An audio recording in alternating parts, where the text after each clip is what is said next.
Could you imagine what would happen if Marissa told her mom about that conversation? We would not be witnessing a wedding. We would be witnessing a funeral.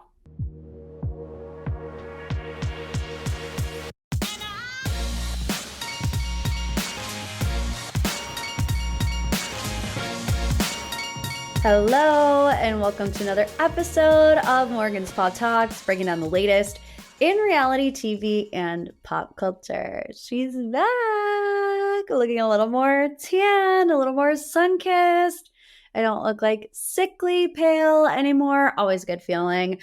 I'm back from my honeymoon, I think we're calling it, a honeyversary, because look, technically I got married a year ago, didn't go on a honeymoon. So I don't really know what the vacation that I just went on was, but it was amazing. It was beautiful. Went to Punta Cana in the Dominican Republic. We went to Secrets, Cap Cana. I ate so much food. Oh my gosh. I literally had a piece of cheesecake at every meal, breakfast, lunch, and dinner. I ate so much food.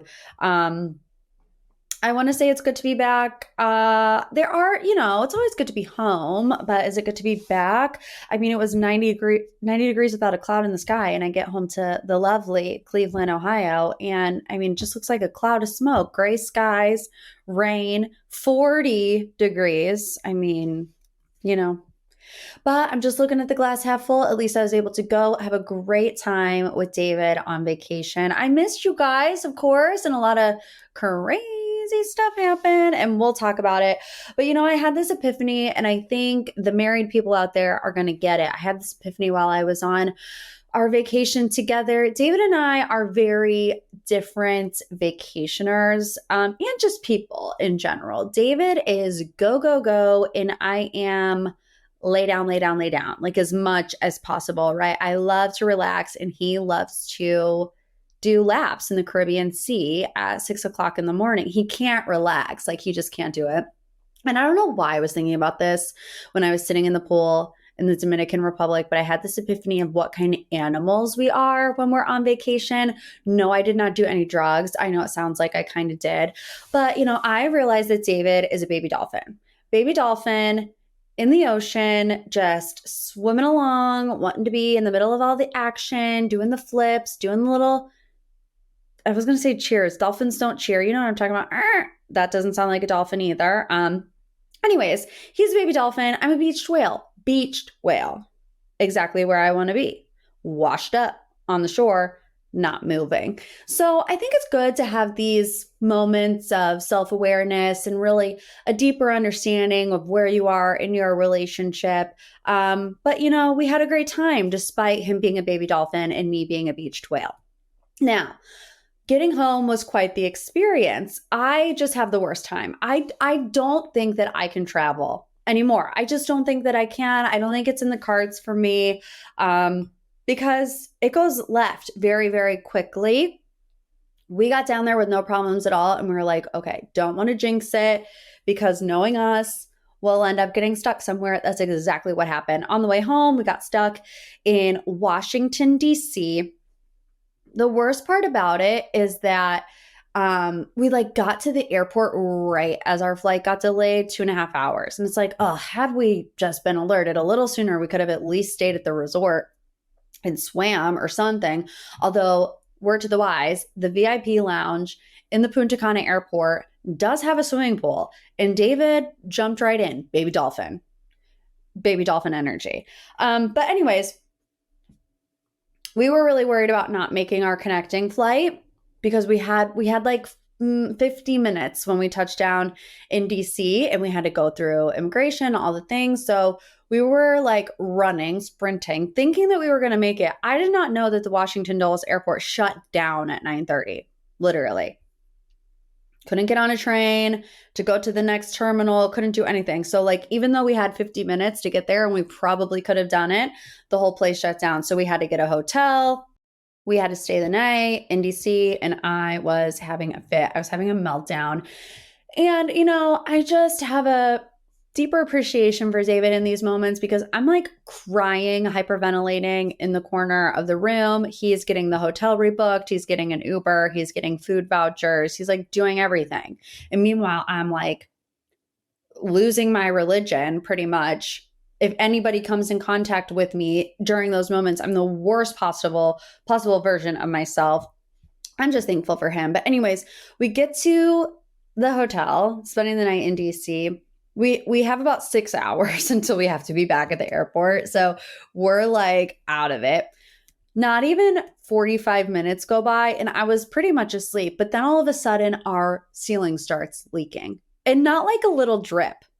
I'm talking like a monsoon, right? Like it literally felt like the ceiling was raining hard at 1:00 in the morning. So then we had to go switch rooms and it was a whole thing. We got like 3 hours of sleep, but hey, we're here. We had a fantastic honeymoon. That was the only little hiccup. And there you have it. There you have it. Let's get into it. Pop 3, biggest stories in reality TV and pop culture for the week. Kat Stickler and Jason Tartick announced their breakup on social media. So Kat posted on her Instagram story, then Jason, and then Kat did a little follow-up. And I think the follow-up gives us more context as to what happened between the two of them. But first and foremost, I just want to say we all kind of had a feeling that this was coming. For two people who were very over the top in your face about how lovey-dovey and how great their relationship was, for them to go cold turkey was a pretty clear indicator of where their relationship was headed. People were speculating this for a while, so I really wasn't surprised. Now, while I do not know either of them personally, I do think that Kat gave some clues as to what could have happened in her follow-up. So first she got on her Instagram story and just said, we did break up. I didn't feel like it was the right time because we've had 2 back-to-back hurricanes, which, by the way, my Florida girlies and everyone who is affected from Helene, I was really worried about you. I really was. And it's like, you're in another country. You don't even know what you can do but sit there and hope and pray that it doesn't wipe out Tampa. I'm just really glad that it didn't. I've been thinking about y'all. I've been praying for y'all. Anyways. So, she said, in the midst of 2 hurricanes, I didn't really feel like it was the time for me to get on my Instagram story and say, oh, by the way, me and Jason broke up. But we did. Then Jason typed something out, and it's a little bit more like PR crafted, love and respect, like they always say. But then Kat did this follow-up because people were, I don't want to say they were coming at her. I don't know if they were or not. It's not like I wasn't reading the comments, but she was saying, people have been concerned that I introduced my daughter MK to Jason. And she said, whoever I'm with has to come into my world. I'm not leaving Florida. MK is a part of my world. If someone comes to visit me, I'm not just going to shove MK in the closet and pretend like she doesn't exist. Like, it was very much so that she's saying, I take my daughter. My daughter's my first priority. Every decision I make is with her at the top of I always introduce these people as friends, right? Whatever. So I think that's pretty telling, right? The fact that she says, I'm not leaving Florida.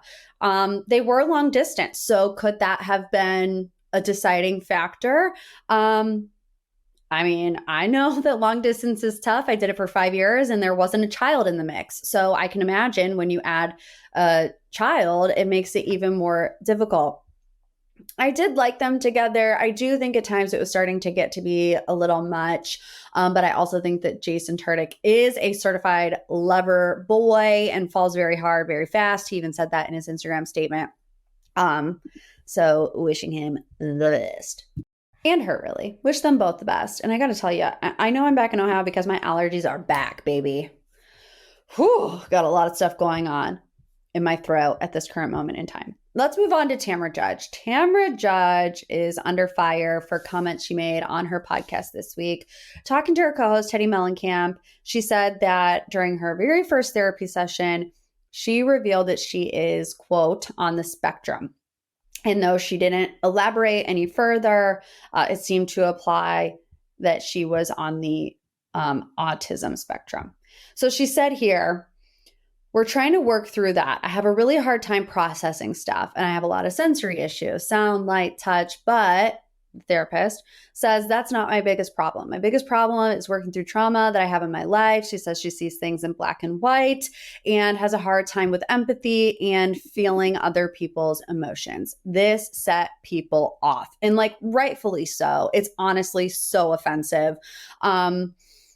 First of all, you cannot be diagnosed with something like that in one therapy session. Like, you go through a lot of testing to figure that out. And I'm not the expert either. So I'm just telling you the vague information that I know. You got to go through a lot of testing, and a therapist can't diagnose you with that. You do have to go to a specialist. Not only that, it's just really offensive to people who actually are autistic or have autistic children. I've seen that a lot in the comments, that people are saying, okay, well, you can't pass off your bad behavior on this and think that people are going to be okay with that explanation, because that's not how it works, right? Do I think that she was trying to be manipulative in revealing this because of all the heat she's taken this season for being pretty mean? I do not. That might be an unpopular opinion, but she did post another lengthy statement. I'm not going to read it all, but the gist of it is that she regrets saying it. She said, I had a thought to have it removed from the podcast episode, but I decided against it. Her therapist did say she needs to go through more testing. She says, it's not a storyline. This is my real life. I'm finally getting the help I need, and I'm proud of myself for that. She says, yes, I'm admitting I'm weak, and I'm okay with that right now. I think that last line does say a lot. She has this idea of weakness, and I don't think it's accurate. I don't think, anybody that is getting an onslaught of hate, just because you have an emotional reaction to that does not make it a weakness. But I also feel like she uses that against other people. Like, I think that she thinks Shannon is being weak in this season of Orange County when she's not. I mean, being vulnerable, sharing your emotions, going through a tough season in your life does not make you weak.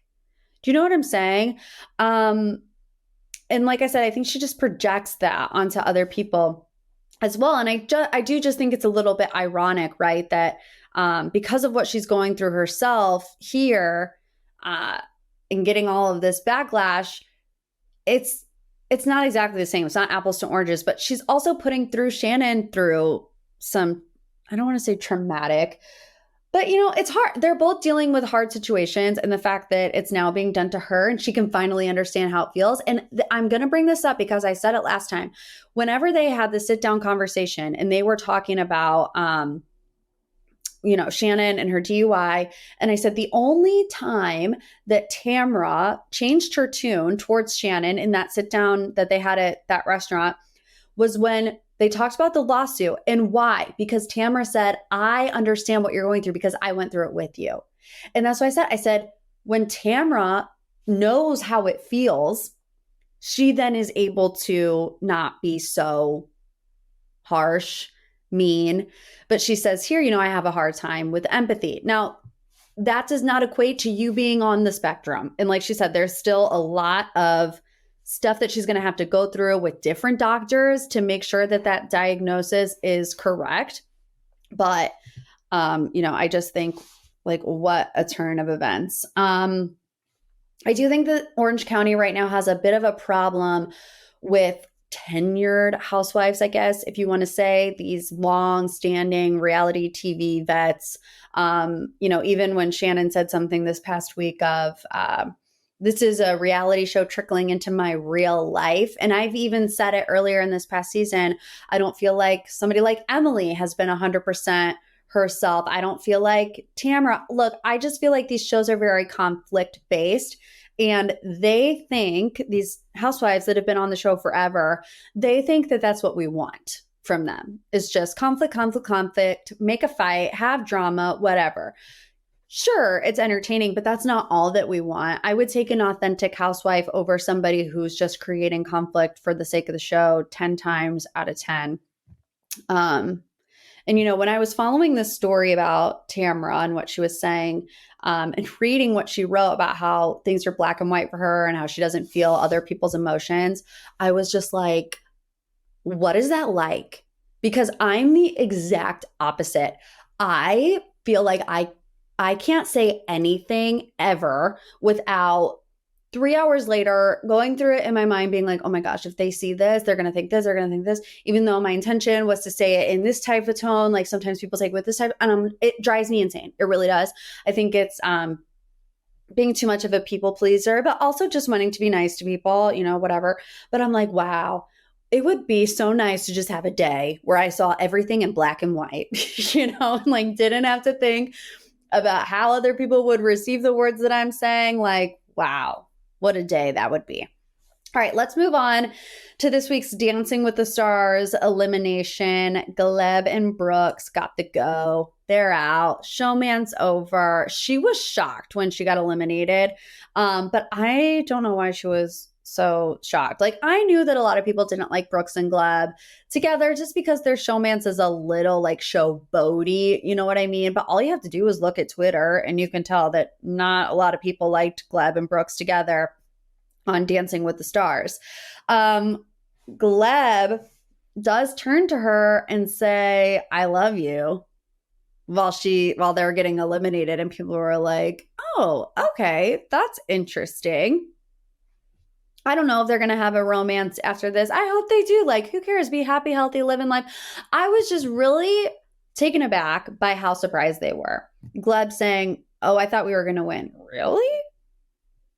You thought you were going to be Joey Grosday and Chandler Kinney? You and Brooks. I don't think so.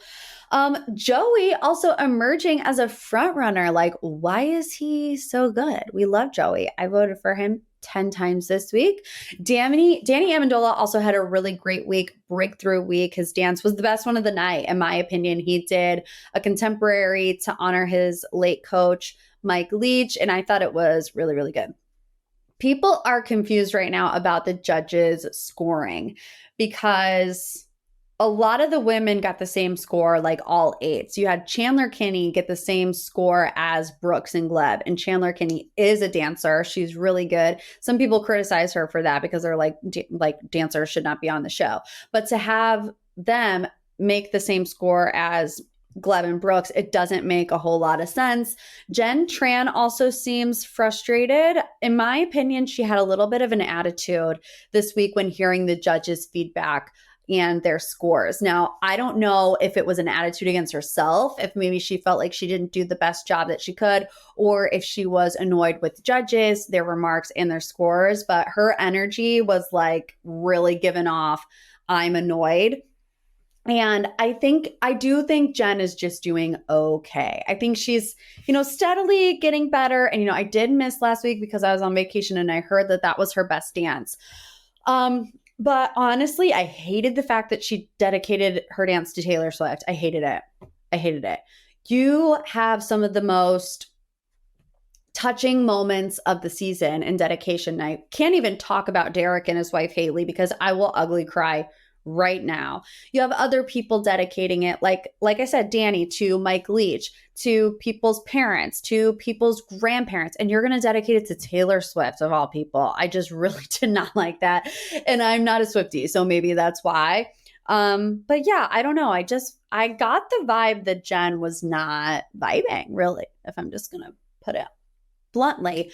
But we're voting for Joey. Okay, we're putting that out there. We're voting for Steven. I really liked Alona's dance last night too. She is amazing. Really enjoying the season of Dancing with the Stars. So there you have it. Let's move on to the deep dive. Of course, we have to talk about Love is Blind. Season 7, the hottest mess to ever. Hot mess. The people are so unlikable. It's crazy. I know there was another episode dumped yesterday, 2 episodes. Not going to discuss those 2 today because I haven't had time to watch them yet. And I know you probably haven't either. But we're going to talk through episodes 1 through 9. The pods, in my opinion, the pod sequence of the show is going on a little too long. It's like, I'm over it. I'm like, come on, can we get this show on the road? But there were 2 major love triangles, Leo, Hannah, and Brittany. And then Hannah, Nikki D, and Leo.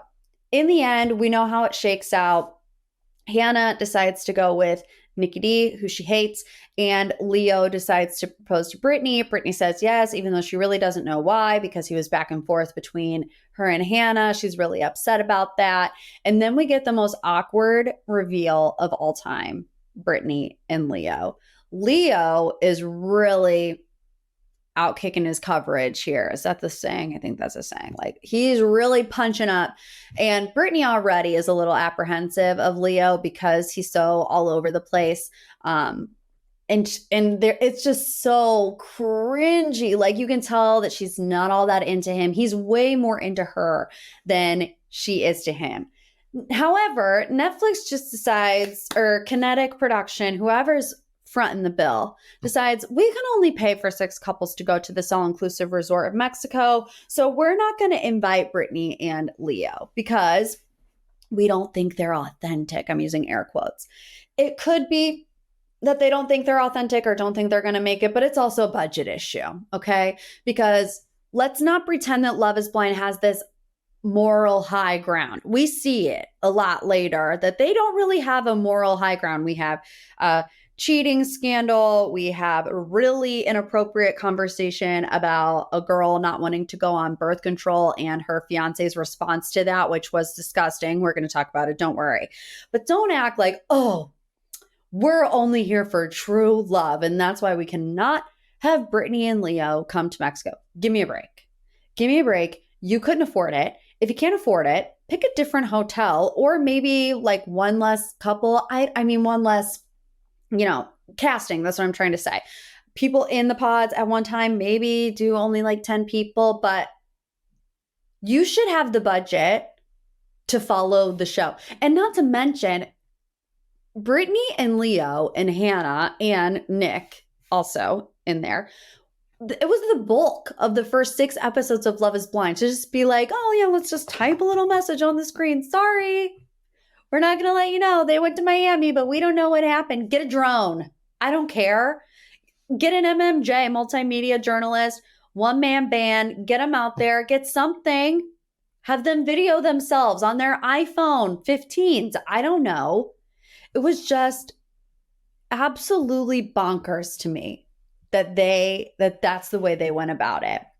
They'll be at the reunion, so I'm sure we'll learn more about it, but the reunions never live up to the expectation. So I'm not going to have any expectation when it comes to giving us more context on what happened between Leo and Brittany, even though we know they're no longer together.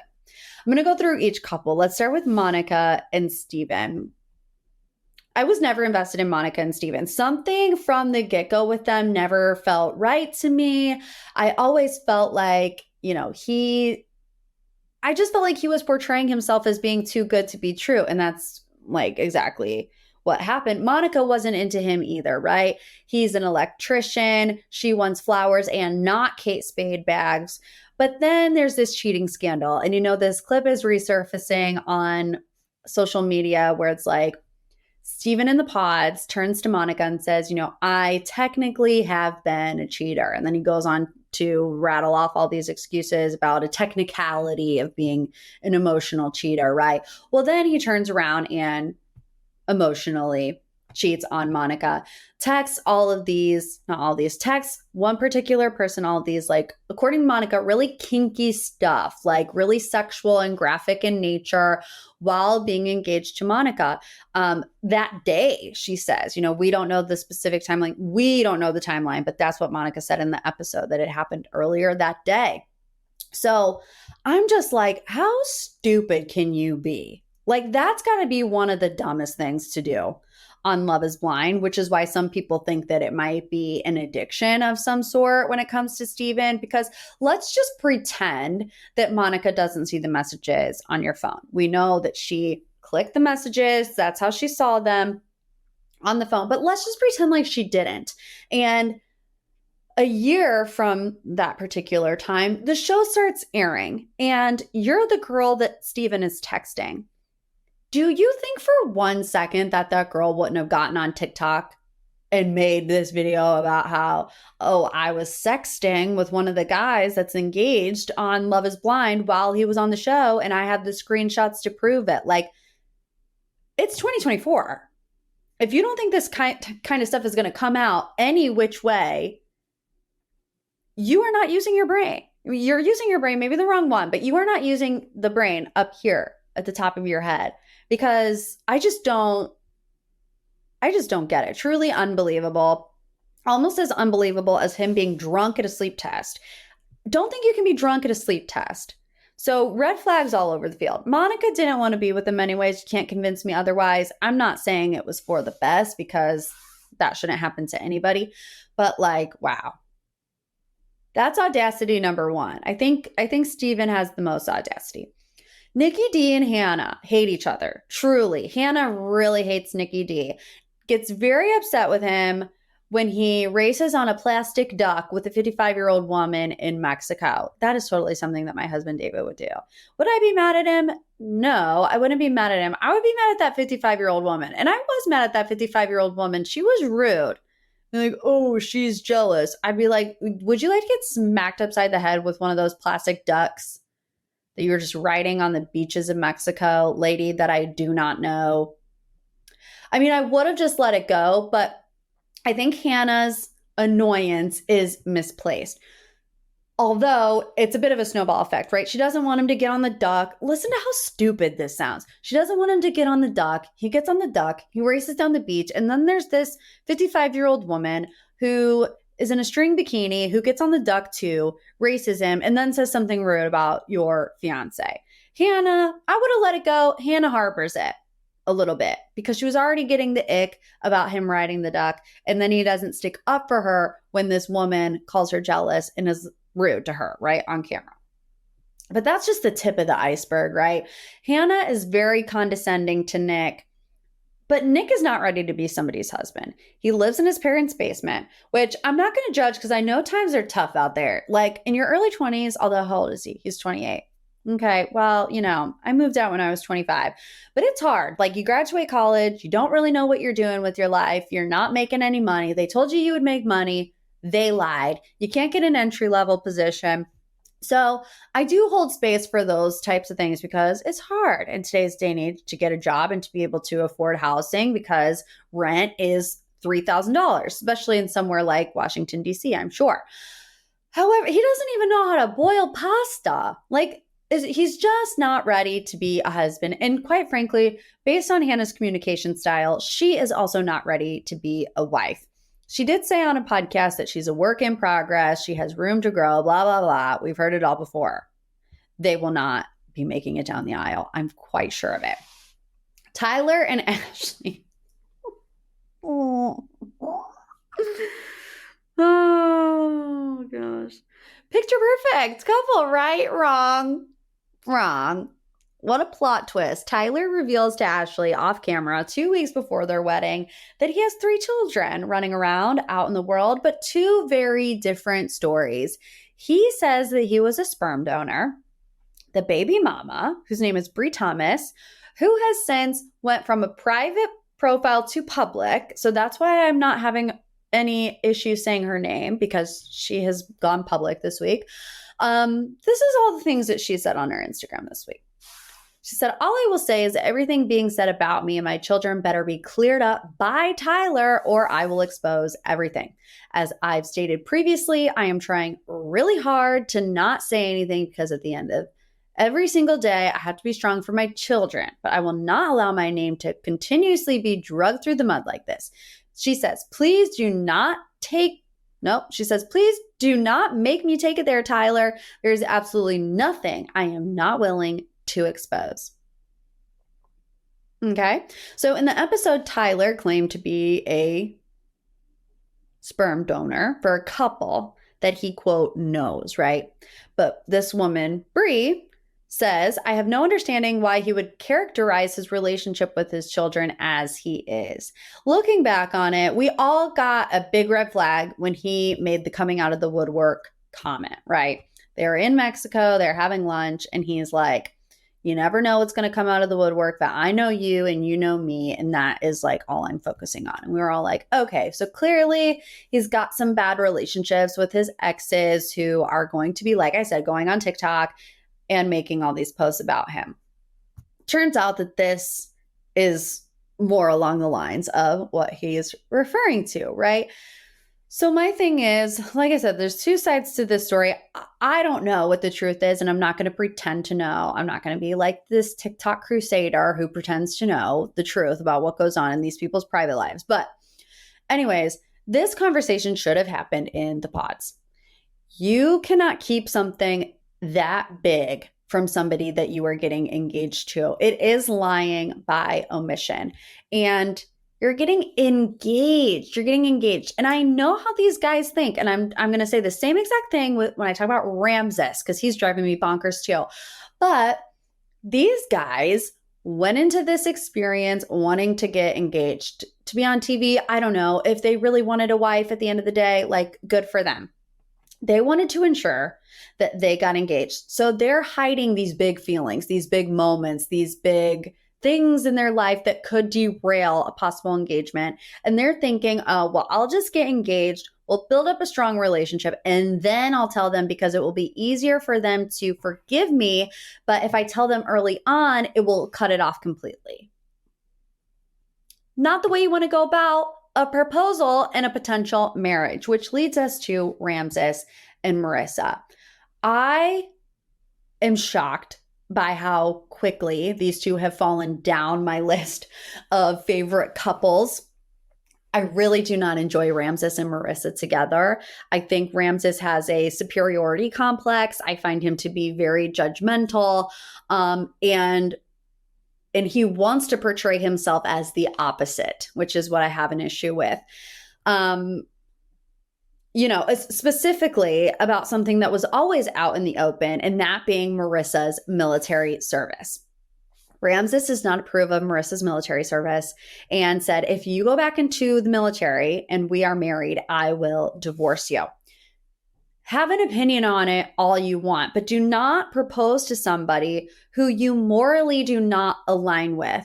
And like I said, had he said this to her in the pods when she was between Bowden and him, she probably would not have picked him, which angers me, because it's like these guys are just doing what they think they can to make it to a proposal, and then they're blowing up everybody's spot 2 weeks before they're supposed to get married. And Marissa is going on her own journey with her relationship with being in the military, but at the end of the day, she's proud of her service, and he's sitting there giving her the side eye, eyebrows raised, like, I will divorce you if you decide to go back into the military. It was her upbringing, and he knew that. And not one single time did we at least see it. Maybe he said it in the pods and we never got the chance to see it, but that just makes absolutely no sense to me. And that was the first strike. And then we had the birth control conversation, which was like the wildest thing to see in the year 2024. He wants to enjoy sex, and he doesn't enjoy sex while having a condom on. And because of that, he really wants Marissa to take birth control, which alters your hormones, your moods, your skin, your sleep, everything. But he wants to make sure that he enjoys sex, and he doesn't enjoy it without a condom. Immediate ick. She doesn't want to go on birth control, because who really does want to go on birth control? He's pretending to be understanding about it, but he doesn't budge, which to me says he's really not all that understanding about it. And that's just the vibe that I get from him, pretending. I get a phony vibe from him. Marissa's mom chews Ramses up and then spits him back out. Was Marissa's mom rude? Absolutely. It was a car crash that we could not look away from. And clearly she's jaded from relationships in her past, saying, it doesn't really matter if I give you my blessing because marriage isn't forever anyways. Despite the approach and the tone, Marissa's mom, I think, is coming from a good place. And she's asking important questions, saying, yeah, I'll give you my blessing, sign a prenup. I don't care. Live your life. What I would have loved to have seen was Marissa tell her mom how Ramses feels about her military service. Could you imagine? Could you imagine what would happen if Marissa told her mom about that conversation, we would not be witnessing a wedding. We would be witnessing a funeral. You know, that's how the show would play out. Don't even get me started about the intimacy conversation. If her mother knew, Ramses would not make it down the aisle because he would be somewhere else. I just feel like these two people are not compatible, and I really hope that they do not get married in this experiment. Tim and Alex. I wrote this before I started seeing some spoilers online. So if you have watched the latest episode drop, these takes might age badly, but I'm still going to tell you because it's how I feel at the current moment, and then we'll circle back. But like, what is up with Alex? Does she not want to be there? I feel like she does not like Tim at all. I don't know if she's struggling with cameras, if she's just very guarded, but she seems to be very unhappy in this relationship with Tim, you know, up until episode 9 of Love is Blind. Tim and Garrett really are like the only guys that we're sitting here feeling, okay, they're actually kind of decent. Up until episode 9, Tim is walking around like the sunshine baby in Teletubbies compared to the rest of these guys on Love is Blind. And it appears that Alex is really not enjoying any part about this relationship. There was more love between Tim and Alex's dad than Tim and Alex. And I felt like these people were very different from each other. And then you take a look at how they live and you can tell, yes, they're very different from each other. Tim has, you know, for a guy, a nice apartment. It's tidy. You know, he has a recliner, which Alex doesn't like for whatever reason. I mean, it's just a couch. It's not that big of a deal. Then you go to Alex's apartment. She hasn't cleaned since 2019. There's clothes everywhere. There's bags everywhere. You can't see the floor. And despite it being a mess, Tim is still up there smiling like the sunshine baby on Teletubbies. And I'm like, I'm not understanding what is going on here. Based on what I'm seeing, I'm not understanding how and why these two people are together. And then I've started to see some things about the most recent episode drop, and it makes me think that all of this that I'm saying right now is not going to age well, and we will leave it there. Last but certainly not least, let's talk about Garrett and Taylor. Taylor is my favorite person of the whole cast. I love her sense of humor. She's smart. She's accomplished. She's naturally beautiful. I feel like she just has a good head on her shoulders. And her and Garrett, in my opinion, have the strongest chance of actually making it down the aisle and saying yes. People have been talking about Garrett's glow up on social media because he looks vastly different now than he did on the show. He has a different sense of style. He grew his hair out, and people are like, okay, he got married because he had a wifey glow up. Even Taylor is like, did I do this glow up? Because he looks totally different than he did on the show. We still don't know, but we are here for the Garrett glow up. The way that Taylor talked to Garrett's parents really won me over and really made me like her even more than I already did. Like I said, she just has a good head on her shoulders. She seems normal, unlike most of the rest of the cast. Garrett, I had to come around to because I really didn't like the comment that he made to Taylor in the pods about her hiding something, about her being calculated because she didn't want to give away any clues about her ethnicity. I thought that that was really weird. But I got past it, and it seemed like these two are in a pretty good, spot in their relationship. But I was still weary of him. I have my eyes on him. I'm not entirely convinced. And then I also started to see some of the clips come out for the latest episode drop, where there's a situation with an ex texting him. We will have to see how that plays out. But I said, I'm watching you, Garrett, and I still am. I think overall, people aren't happy with this season because the casting sucks. In my opinion, there's really not anybody that you're sitting there rooting for. I'm trying to think of like fan favorites. There's no Lauren and Cameron. Even if you didn't like Amber and Barnett, like at least they're still together. There's no real people that you're rooting for. Like I said, Taylor is really the only person I really, really like. And it's interesting how quickly Love is Blind blew up. This show became an overnight success. Even after season 1, it was like off to the races. And I feel like the Bachelor franchise has gone through this as well, where people no longer view the show as a place to find genuine love and get married, as wanting to be an influencer. I mean, Hannah quit her job. Does it say, I mean, it doesn't get any much more apparent than that Hannah quit her job to be on the show. Not saying that I wouldn't. I'm not judging her for that. But I think they just do have this mindset that there's going to be opportunity on the other side of the show. But look, it can all change with a good cast. I saw somebody on TikTok talking about this. Look at Love Island USA. Specifically, Love Island USA was tanking for a long time. They had one good cast, and it's one of the biggest shows of the year. So we're not going to count them down and out for now, but we will see. All right, guys, that's where I'm going to leave it today. If you want more Bachelor Nation news, Patreon posted yesterday. We did a Golden Bachelorette recap. Leslie and Gary dating rumors. What? We're going to talk about Tayshia's clapback to Caitlin Bristowe. Discussed it all. So if you want to join the Bachelor Patreon, click the link below, patreon.com/Morgan's Pop Talks. You can also subscribe to Bravo tier. If you're a Survivor girly, I recap the Survivor episodes every single week. So come join the Patreon. If you want them all, join the Lilas tier. Leave a review, a little 5-star boop boop. And I'll see you back here next week. Love you like a sis.